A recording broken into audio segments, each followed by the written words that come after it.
ও মুসলমান বন্ধু, একটা ঘটনা বললে আপনারা সুন্দরভাবে ক্লিয়ার ভাবে বুঝবেন। আল্লাহ রাব্বুল আলামিন আমার নবীজিকে এমন একটা কঠিন মুহূর্তের মধ্যে দুনিয়াতে প্রেরণ করেছিলেন, চতুর্দিকে মানুষগুলো বেঈমান হয়েছে, নাফরমানি হয়ে গেছে, ইমানদার নয়, জাহিলাতের যুগ, অন্ধকারের যুগ। মানুষগুলো কোরআন বোঝে না, হাদিস বোঝে না, ইসলাম কি জিনিস বোঝে না। এমন তো মুহূর্তের সময় আল্লাহর নবীকে আল্লাহ প্রেরণ করেছেন পথ হারা মানুষদেরকে পথ দেখানোর জন্য। বলেন ঠিক কিনা? মুসলমান বন্ধুরা আমার, নবীজির কষ্টের মুহূর্তের সময় অনেক দিন যাবত পয়গম্বর এর বাড়িতে খানার ব্যবস্থা নাই, অনেক দিন অনাহারে দিন পার করছে। নবীর দুইজন নাতিন ছিলেন, ইমাম হাসান হুসেন। নবীর দুইটা নাতিনের নাম কি? ইমাম হাসান হুসেন দুইটি নাতি ছিলেন। নবীর মেয়ের নাম ছিল ফাতেমা। বিশ্বনবী মেয়ের বাড়িতে যখন গেতেন, প্রতি মুহূর্তে যখন যা পাইতেন, কিছু খেজুর থাকলে তার মেয়ের জন্য নিয়ে যাইতেন, নাতিন নাতিনের জন্য নিয়ে যাইতেন। ও মুসলমান বন্ধুরা আমার, মায়ের নবীজি আমার অনেক দিন দুইরা অনাহারে দিন পার করছে। এমন তো মুহূর্তের সময় নবীজি আমার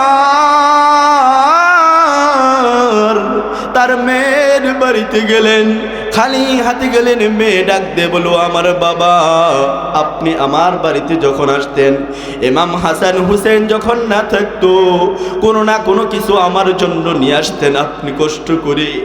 আপনার দুইজন নাতি এই যে অনাহারে ক্ষুধার যন্ত্রণায় কান্না করতেছে, ওই যে ঘরের মধ্যে শুয়ে রাখলাম, ও আমার বাবা, আপনি কি আপনার নাতিরের জন্য কোনো খাদ্যের ব্যবস্থা নিয়ে আসতে পারলেন না? কোনো খানা কি আপনার নাতিরের জন্য আনতে পারলেন না? নবীজির মনে বড় কষ্ট, নবীজির দিলে বড় ব্যথা। আমার মেয়ে এমন করে কথা বলে, মেয়েকে ডাক দে বলে, আমার মেয়ে ফাতেমা রে, এই যে দেখো আমার ক্ষুধার্ত পেট, অনেকদিন যাবত আমার এই খাদ্যই জুটে না আমার পেটের মধ্যে, আমি কেমনে তোমাদের জন্য খানার ব্যবস্থা করব? বিশ্বনবীর সাথে একজন সাহাবী ছিলেন, 10 বছরের ছোট্ট বালক সাহাবী আনাস রাদিয়াল্লাহু তাআলা আনহু। সাহাবীটার নাম কি বলেন? আনাস রাদিয়াল্লাহু তাআলা আনহু একজন সাহাবী ছিলেন। আল্লাহর নবী ডাকতে বলে, আনাস, চলো চলো দেখি কোনো খাবারের ব্যবস্থা করা যায় কিনা।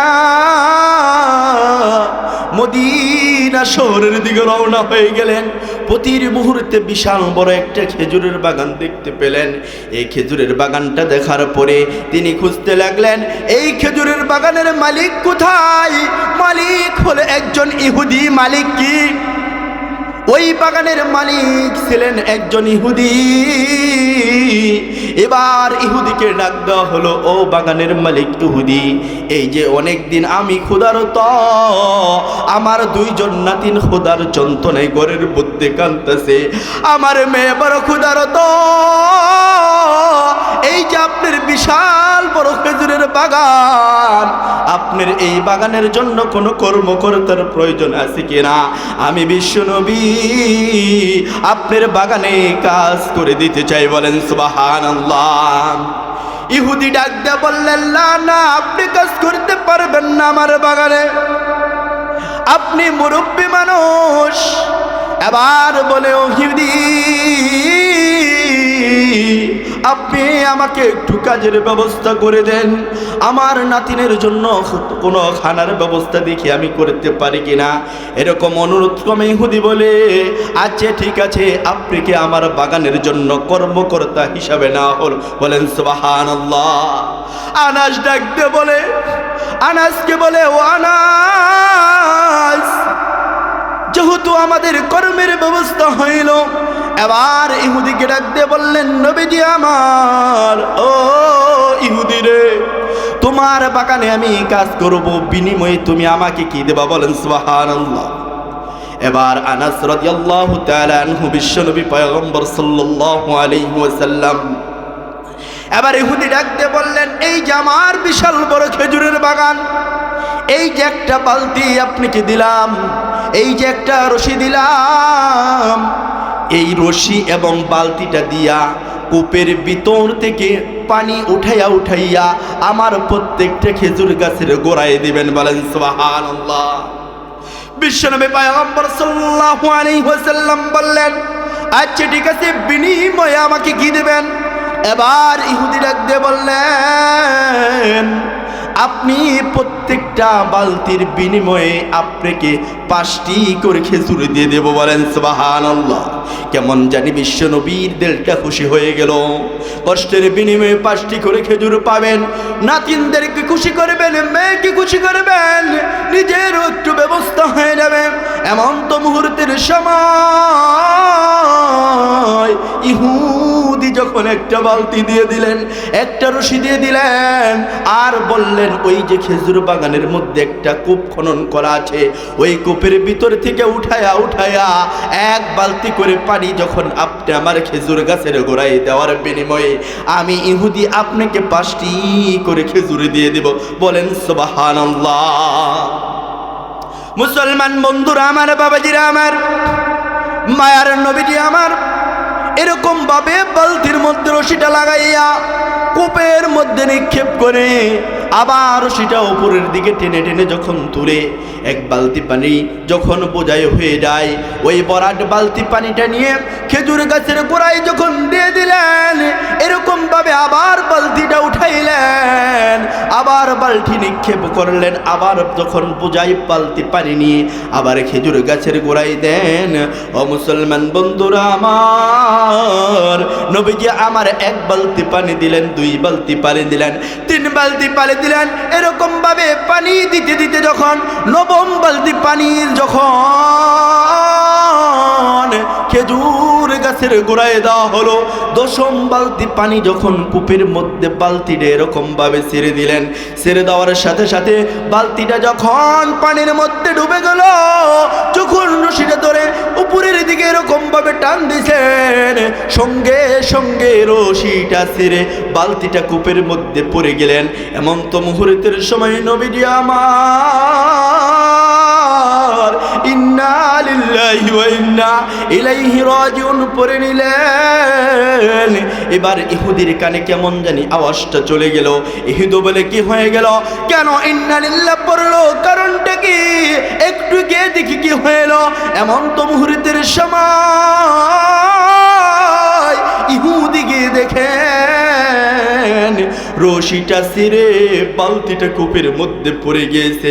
নবীজি আতঙ্ক হয়ে গেলেন, ইহুদিকে ডাক দিয়ে বললেন, ও ইহুদি রে, তুমি আমাকে একটা বালতি দিয়েছিলা, আমাকে একটি রশি দিয়েছিলা তোমার এই বাগানে পানি দেওয়ার জন্য।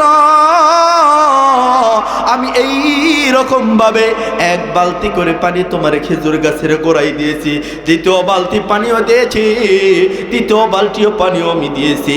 এরকম ভাবে পানি দিতে দিতে মুহূর্তের সময় 10ম বালতি পানি দেওয়ার সময় বালতিটা রশি ছিঁড়ে এই যে তোমার কূপের মধ্যে পড়ে গিয়েছে। নবীজি আমার কোমল কণ্ঠে ইহুদিকে যখন এরকম ভাবে মিষ্টি কণ্ঠে বুঝাইতে থাকে, ইহুদি কঠিন হতে থাকে, ইহুদি গরম হয়ে যায়, ইহুদির মেজাজ বড় খারাপ হয়ে যায়। এরকম ভাবে বিশ্বনবী যতই নরম হয়, ইহুদি ততই গরম হয়। পর্যায়ক্রমে একটি মুহূর্তে গিয়ে ইহুদি বিশ্বনবীর গালের মধ্যে একটা থাপ্পড় লাগাইয়া দিলেন। আনাস নবীজিকে ডাক দিয়ে বলে, ও নবীজি আমার, ইহুদির গোষ্ঠী আপনাকে থাপ্পড় মেরেছে, আমার কলিজায় সহে না। ও নবীজি আমার, আপনি যদি একটু অনুমতি দেন, ইহুদির গোষ্ঠীকে শায়েস্তা না করে আজকে মদিনায় ফিরব না। বলেন সুবহানাল্লাহ। আনাস ডাক দিয়ে বলেন, ও নবীজি, আপনি একটু অনুমতি দিলেই এই ইহুদির গোষ্ঠীকে শায়েস্তা করে ফেলবো। নবীজি আমার বলেন, ও আনাস, লা এমন করা যাবে না। এক পর্যায়ে গিয়ে ওই ইহুদি যখন থাপ্পড় মেরেছে, এবার ইহুদিকে ডাক দিয়ে বললেন, ও ইহুদি, তোমাকে আমি যতই সুন্দর করে বোঝাইলাম তুমি বুঝতে চাইলা না। এক পর্যায়ে গিয়া তুমি আমাকে একটি থাপ্পড় মেরেছ। ও ইহুদি, ঠিক আছে তুমি থাপ্পড় মেরেছ, আমি তোমার বাগানে কাজ করেছিলাম, 9 বালতি পানি তোমার এই বাগানে দিয়েছি, বিনিময়ে কি তুমি আমাকে কিছু দিবা কিনা? এরকম ভাবে ইহুদি বাড়ির ভিতরে গিয়া 9টি ভাবে 5টি করে খেজুর দেওয়ার কথা ছিল, 45টা খেজুর এনে নবীজিকে বলে, এই যে ধরেন আপনার খেজুর, এই যে আপনি নিয়ে যান। এমন তো মুহূর্তের সময় আপনার পাওনা আমি দিয়েছি, আমার যেই বালতি কূপের মধ্যে ফেলাইছেন ওই বালতি যদি আপনি আমাকে না দেন, কিয়ামতের ময়দানে আমি আল্লাহর কাছে দরখাস্ত পেশ করব। বলেন নাউজুবিল্লাহ। বিশ্বনবী পয়গম্বর সাল্লাল্লাহু আলাইহি সাল্লাম ইহুদিকে বলে, আচ্ছা ঠিক আছে, আপনি কি বালতি চান, তাহলে আপনি চলে আসুন। আবার কূপের কাছে যাওয়া হলো।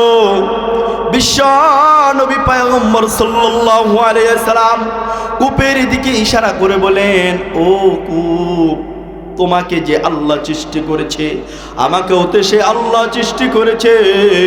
ও কূপ, এই যে তোমার কূপের মধ্যে একটা বালতি পড়ে গিয়েছে, ইহুদির বালতিটা পড়ে গিয়েছে, ইহুদির বালতি না দেওয়া পর্যন্ত ইহুদি নাকি আমার নামে দরখাস্ত দিতে চায়। ও কূপের মালিক, ও কূপ, তুমি উপরের দিকে চলে আসো, আমি আজকে বালতিটা ইহুদিকে দিতে চাই। যখন বিশ্বনবী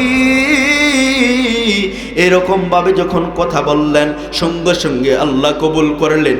কবুল করার সঙ্গে সঙ্গে ও মুসলমান বন্ধুরা আমার, কূপের পানি এরকম উপরের দিকে উঠতে লাগলো।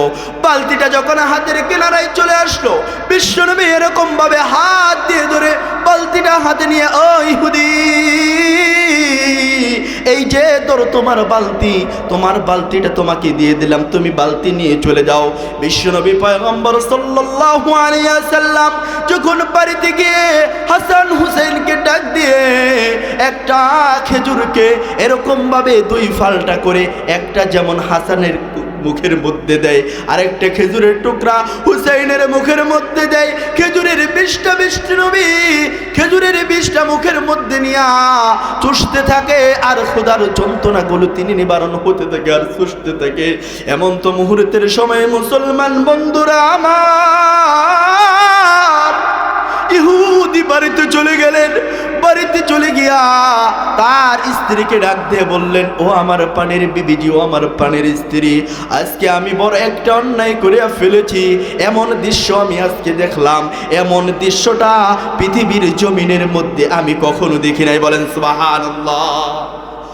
মুসলমান বন্ধুরা আমার, বাবাজিরা আমার, আল্লাহর নবীর এমন মুজিজা ইহুদি দেখলেন। স্বামী, ওই ইহুদি স্বামী তার স্ত্রীকে ডাক দিয়ে বললেন, ও আমার প্রাণের স্ত্রী, আজকে আমি বড় অন্যায় করিয়া ফেলেছি।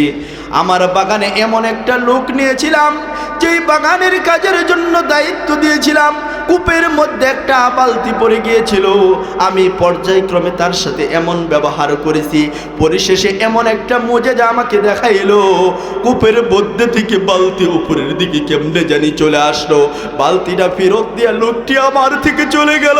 আমি বিবি বড় অন্যায় করে ফেলেছি, ওই লোকটার গায়ে থাপ্পড় মেরেছি, আমার হাতটা বড় ভারী হয়ে গিয়েছে, এই যে আমার হাতটা আর চলে না, আমি বড় অন্যায় করিয়া ফেলেছি।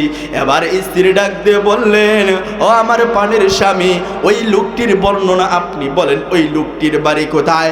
ওই লোকটির বাড়ি হলো মদিনায়। এবার স্ত্রী বলে, আমার বাবার বাড়ি তো মদিনায়, আপনি একটু ওই লোকটার বর্ণনা বলেন, দেখি আমি ওই লোকটিকে চিনি কিনা। এমন তো মুহূর্তের সময় লোকটির বর্ণনা যখন পেশ করা হলো, এবার বিবি ডাক দিয়ে বলে, পানের স্বামী গো, আর চিনতে আমার আমার বাকি নয়, আমি ওই লোকটিকে চিনে ফেলেছি। এমন লোক উনি, আপনি বড় অন্যায় করিয়া ফেলেছেন, আপনি বড় অন্যায় করিয়া ফেলেছেন, আপনি জলদি করে ওই লোকটির কাছে ক্ষমা চান। বলেন সুবহানাল্লাহ। মুসলমান বন্ধুরা আমার, যখন স্ত্রী ডাক দিয়ে বলে, ও পানের স্বামী, উনি এমন একজন লোক, উনি হলেন রাহমাতুল লিল আলামিন, উনি হচ্ছেন মুহাম্মদ। বলেন সুবহানাল্লাহ। মুসলমান বন্ধুগণ আমার, যখন এরকম ভাবে স্ত্রী সুন্দর করে কথা বললেন, প্রতি মুহূর্তে ইহুদি তার ঘরের ভিতরে ঢুকে বিশাল বড় একটি তরবারি নিয়ে, ডান হাতের ভিতরে তরবারি হাতে নিয়েছে, বাম হাতটা জমিনে ছেড়ে দিয়েছে। এরকম ছেড়ে দিয়ে সঙ্গে সঙ্গে বাম হাতটাকে কূপ দিয়ে দুখণ্ডিত করে দিলেন, হাতটা জমিনের মধ্যে পড়ে রইল। এমন তো মুহূর্তের সময় ওই কাটা হাতটা নিয়ে নবীর দরবারে চলে গেলেন। নবীকে ডাক দিয়ে বলেন, পানের নবী আমার, আমি বড় অন্যায় করিয়া ফেলেছি, আমি বড় অপরাধ করিয়া ফেলেছি। এই যে আপনাকে আমি একটা থাপ্পড় মেরেছিলাম যেই হাত দিয়ে, এই যে হাত সহ আমি আপনার দরবারে নিয়ে এসেছে। নবীজি আমার, আজকে আমি আর ইহুদি থাকতে চাই না। বলেন সুবহানাল্লাহ। নবীজি, আজকে আপনি আমাকে কালিমা পড়াইয়া মুসলমান বানায় দেন। বলেন সুবহানাল্লাহ। মুসলমান বন্ধু, নবীজি সুন্দর করে কালিমা পড়াইয়া দিলেন, লা ইলাহা ইল্লাল্লাহু মুহাম্মাদুর রাসূলুল্লাহ। সকলে বলি সাল্লাল্লাহু আলাইহি ওয়াসাল্লাম। মুসলমান বন্ধু, ইহুদি কালিমা পড়ে মুসলমান হয়ে গেলেন। এবার ইহুদি ডাক দিয়ে বললেন,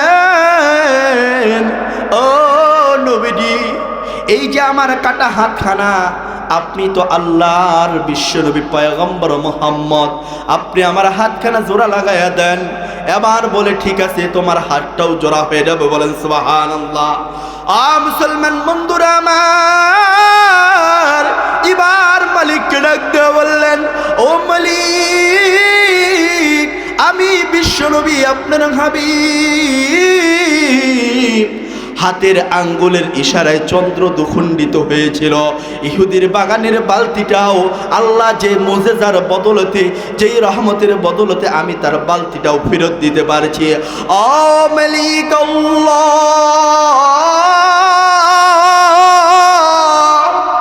এই যে আজকে ইহুদি তার ভুল স্বীকার করেছে, এই যে ইহুদি মুসলমান হয়েছে, এই যে ইহুদির হাতটা দুখণ্ডিত নিয়ে আমার কাছে এসেছে, এবার বিশ্বনবী পয়গম্বর সাল্লাল্লাহু আলাইহি ওয়াসাল্লাম ইহুদিকে ডাক দিয়ে বললেন, ও ইহুদিরে, তোমার হাতটা আমার কাছে দাও।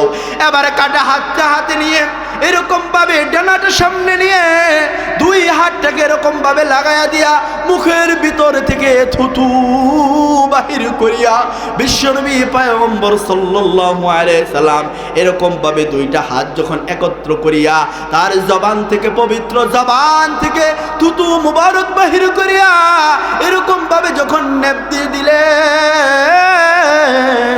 সঙ্গে সঙ্গে আমার দয়াময় আল্লাহ পূর্বের নেই হাতটাকে ভালো করিয়ে দিলেন। বলেন সুবহানাল্লাহ। মুসলমান বন্ধুরা আমার, কেমন নবী পেলাম রে আমি, কেমন নবী পেলেন আপনি, যেই নবী সম্পর্কে আল্লাহ পবিত্র কোরআনের মধ্যে বলেছেন, ওয়া ইন্নাকা লাআলা খুলুকিন আযীম।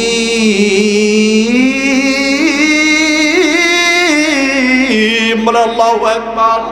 আল্লাহ রাব্বুল আলামিন ডাক দিয়ে বললেন, ও নবীজি, আমি আল্লাহ আপনাকে এমন চরিত্রের অধিকারী বানাইছি, দুনিয়ার জমিনের সমস্ত নবীর চেয়ে আপনার চরিত্র উত্তম। বলেন সুবহানাল্লাহ। নবীজি আমার,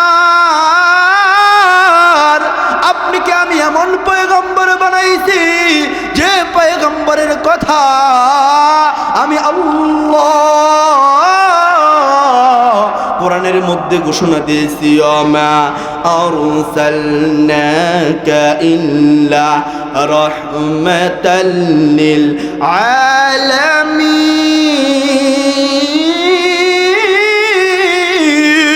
আল্লাহু আকবার। ও নবীজি, আমি আপনার সম্পর্কে পবিত্র কোরআনের মধ্যে আয়াত নাজিল করিয়া দিয়া আমি আল্লাহ দুনিয়ার মানুষদেরকে দেখাইয়া দিয়েছি আমি আল্লাহ আপনাকে রহমত স্বরূপ বানাইছি। বলেন সুবহানাল্লাহ। ও নবীজি আমার, আপনি যদি কোনো মানুষের ঘরে যান, আমি আল্লাহ সঙ্গে সঙ্গে ওই মানুষটার ঘরটাকে বরকত দিয়ে রহমত দিয়ে ভরপুর করে দেয়। বলেন সুবহানাল্লাহ। ও মুসলমান বন্ধু, আমার নবীকে আল্লাহ কেমন বরকত দিয়েছেন আপনি একটা ঘটনা বললে সুন্দরভাবে বুঝতে পারবেন। ও মুসলমান বন্ধুরা আমার, বিশ্বনবী পয়গম্বর সাল্লাল্লাহু আলাইহি সাল্লাম একদিন যুদ্ধের জন্য প্রস্তুতি নিছেন, খনন করতেছেন। এমন সময় আল্লাহর নবীর একজন সাহাবী বিশ্বনবীকে ডাকতে বললেন, ও নবীজি আমার, অনেক দিন ধরে আপনি খানা খান না, আপনার সমস্ত সাহাবীরা যুদ্ধের জন্য প্রস্তুতি নিচ্ছে, অনাহারে দিন পার করছে, আজকে আমি আপনাকে আমার বাড়ির মেহমান বানাইতে চাই। বলেন সুবহানাল্লাহ। বাড়িতে গিয়ে সাহাবী স্ত্রীকে ডাক দিয়ে বললেন, ও আমার প্রাণের স্ত্রী, আমার নবীজি অনেক দিন ধরে অনাহারে যুদ্ধের জন্য প্রস্তুতি নিচ্ছে, আমি আমার পয়গম্বরকে আমার বাড়ির মেহমান বানাইতে চাই। এবার স্ত্রী ডাক দিয়ে বললেন, ও আমার প্রাণের স্বামী, আমাদের বাড়িতে তেমন কোনো খাবারের ব্যবস্থা নাই, অল্প কিছু আটার ব্যবস্থা আছে, অল্প কিছু আটার ব্যবস্থা আছে, আর একটি মাত্র বকরি আছে। বলেন সুবহানাল্লাহ। ও মুসলমান বন্ধুরা আমার, আল্লাহর নবী মেহমান হয়ে সাহাবীর বাড়িতে যাবেন। এবার স্ত্রী ডাক দিয়ে বললেন, ও আমার প্রাণের স্বামী জি আমার, ও আমার প্রাণের স্বামী,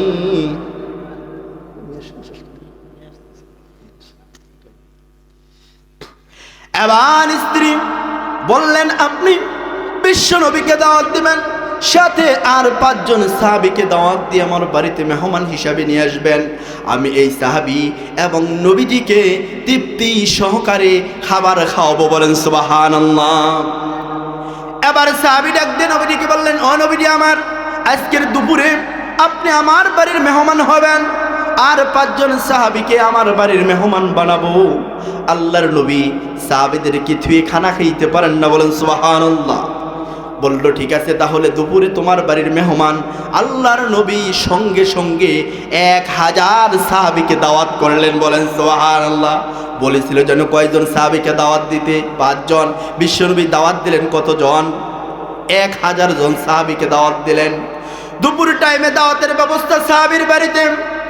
এবার স্ত্রীকে বললেন, সাহাবী, ও আমার স্ত্রী, তুমি বলেছিলা আল্লাহর নবী আর সঙ্গে 5 জন সাহাবীকে দাওয়াত দিতে, কিন্তু নবীজি আমার 1000 সাহাবীকে দাওয়াত দিয়েছে। বলেন সুবহানাল্লাহ। এবার স্ত্রী ডাকতে বললেন, দাওয়াত যেহেতু নবীজি দিয়েছে, আল্লাহ তাকে অপমান করবেন না। বলেন সুবহানাল্লাহ। যেহেতু নবীজির পবিত্র জবান দিয়ে দাওয়াত দিয়েছে, এবার এই সাহাবীগুলো নিয়ে বিশ্বনবী পয়গম্বর সাল্লাল্লাহু আলাইহি সাল্লাম সাহাবীর বাড়িতে গেলেন।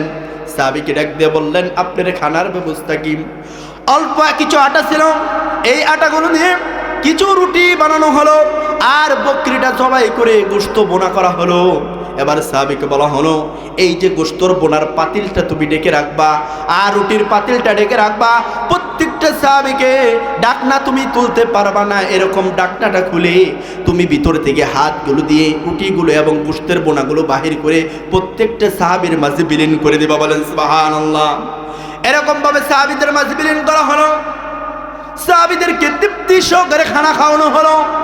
এবার আল্লাহর নবীজিও তৃপ্তি সহকারে খানা খেলেন।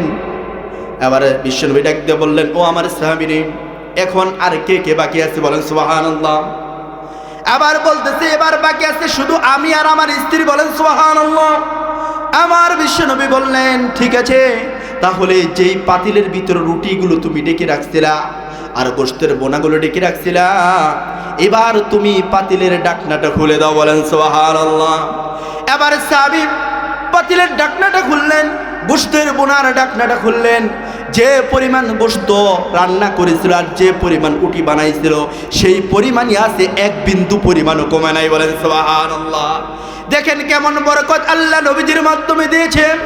এবার সাহাবী বললেন, ও নবীজি আমার, যে পরিমাণ উটি না বানাইছিলাম, যে পরিমাণ গোশত না বানাইছিলাম সেই পরিমাণে না আছে, এক বিন্দু পরিমাণে তো কমে নাই। বলেন সুবহানাল্লাহ।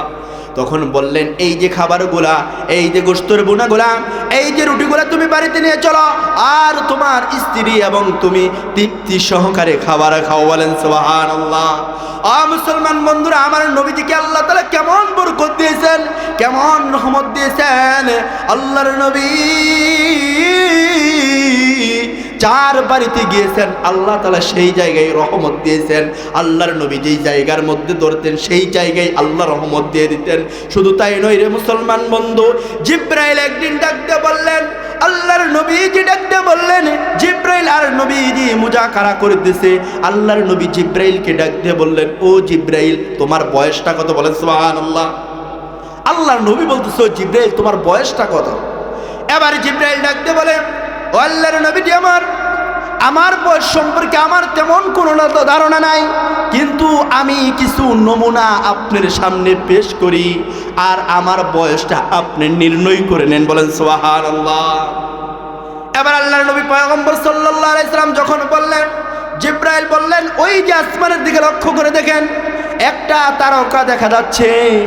এই তারকাটা উদিত হতে লাগে 70,000 বছর। কত বছর? উদিত হতে লাগে 70,000 বছর। আবার এই তারকাটা পশ্চিমে গিয়ে যখন সন্ধ্যা বেলায় অস্ত্র যায়, এই পূর্ব আকাশ থেকে পশ্চিম আকাশে যাইতে লাগে 70,000 বছর। কত হাজার বছর? উদিত হতে লাগে 70,000 বছর, আবার ডুবতে লাগে 70,000 বছর। এবার জিব্রাইল ডাক দিয়ে বললেন, এই তারকাটা আমি 72,000 বছর দেখেছি। বলেন সুবহানাল্লাহ। এবার নবীজিকে ডাক দিয়ে বললেন, যেইটা উদিত হতে লাগে 70,000 বছর, আবার অশ্রু যাইতে লাগে 70,000 বছর, এই তারকা যদি আমি জিব্রাইল 72,000 বছরে দেখে থাকি, তাহলে আপনি নবীজি অনুমান করে নেন আমার বয়সটা কত। বলেন সুবহানাল্লাহ। এবার বিশ্ব নবী ডাক দিয়ে বললেন, তোমার কথা কি শেষ? জিব্রাইল বলে, জি হ্যাঁ, আমার কথাগুলো শেষ। তাহলে তুমিও শুনে নাও, তুমি পূর্ব আকাশে যেই তারকা 70,000 বছর উদিতে হতে দেখেছ, আবার অশ্রু যাইতে 70,000 বছরে দেখেছ, আর এই 70,000 বার দেখতে দেখতে তুমি 72,000 বছর পার করেছ। ওই তারকাটা কে ছিল জানো নাকি? ওই তারকাটা ছিলাম আমি, মুহাম্মদ। কে ছিল? তারকাটা ছিল মুহাম্মদ, যেটা 70,000 বছর জিব্রাইল দেখেছে উদিত হতে 70,000 বছর। এই তারকাটা আবার অস্ত্র যাইতে 70,000 বছর দেখার সুযোগ মিলেছে 72,000 বছর। সেই তারকাটা ছিল আমার নবী মুহাম্মদ। তাহলে নবীজির বয়স কেমন? মুসলমান বন্ধুরা আমার, আল্লাহ রাব্বুল আলামিন নবীজিকে তাহলে কেমন বয়স আল্লাহ তাআলা কত পূর্বে আল্লাহ তাআলা সৃষ্টি করেছেন, সেই নবীটিকে আল্লাহ তাআলা অনেক সম্মানের অধিকারী বানাইয়া, অনেক চরিত্রের অধিকারী বানাইয়া, অনেক বরকতের অধিকারী বানাইয়া আল্লাহ আবার সেই নবী সম্পর্কে বলেছেন, ওয়া ইন্নাকা লাআলা খুলুকিন আযীম। আল্লাহু আকবার। আল্লাহ তাআলা আবার সেই নবী সম্পর্কে বলেছেন, ও নবীজি, আমি আল্লাহ আপনাকে মহান চরিত্রের অধিকারী বানাইছি। বলেন সুবহানাল্লাহ। শুধু তাই নয় মুসলমান বন্ধুরা আমার, এই নবীজিকে আল্লাহ আরশে আজিমে ডেকেছিলেন। শুধু তাই নয়, এই নবীজিকে আল্লাহ জাহান্নাম দেখাইছেন, জান্নাত দেখাইছেন। বলেন সুবহানাল্লাহ। শুধু তাই নয় রে মুসলমান বন্ধু, আল্লাহর নবীজিকে আল্লাহ তাআলা একদিন জান্নাতের কিছু নিয়ামত নিয়ামত দেখাইলেন, জাহান্নামের কিছু নিয়ামত দেখাইলেন। জাহান্নামের দিকে আল্লাহর নবী চক্ষু মিলাইয়া দেখে জাহান্নামের মধ্যে এক শ্রেণীর নারী এবং পুরুষদেরকে ভয়াবহ আকারে শাস্তি দেওয়া হচ্ছে। বলেন নাউজুবিল্লাহ। মুসলমান বন্ধুরা আমার, শাস্তি দেওয়া হচ্ছে।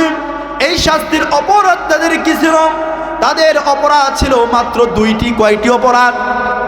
আর সেই অপরাধ সম্পর্ক আল্লাহর নবী হাদিসের মধ্যে ঘোষণা করেছেন, মান ইয়াদমামলি মা বাইনা লাহইহি ওয়া মা বাইনা রিজলাইহি মান আদলাহুল জান্নাহ। আল্লাহর নবী বলেন, দুইটি জিনিসের হেফাজতের জিম্মাদারির দায়িত্ব যদি কোনো মানুষ নেয়, আল্লাহ তাবারক তাআলা ওই মানুষটাকে জান্নাতে নেওয়ার জিম্মাদারি হয়ে যাবে। বলেন সুবহানাল্লাহ। এই দুইটা অপরাধ ছিল। আল্লাহর নবী পয়গম্বর সাল্লাল্লাহু আলাইহি ওয়াসাল্লাম, আমি বয়ান শেষ করে দেব, আপনাদের মেহমান চলে আসছে, উনি আসার পূর্বে কিছু কথা বলে ইনশাআল্লাহ শেষ করব। আল্লাহর নবী আমার জাহান্নামের মধ্যে যখন উকি মেরে দেখলেন জাহান্নামে এক শ্রেণীর নারী এবং পুরুষদের জবানের মধ্যে বসি লাগাইয়া এরকম ভাবে লকটানো হচ্ছে, তার তামাম দেহের নিচে জাহান্নামের আগুনগুলো দেওয়া হচ্ছে, দাউ দাউ করে আগুন জ্বলছে, আর বাতের মারের মতো ওই মানুষগুলার মাথার মগজগুলো টকবক করে ফুটছে। ফাতেমা ডাকতে বলে, নবীজি আমার,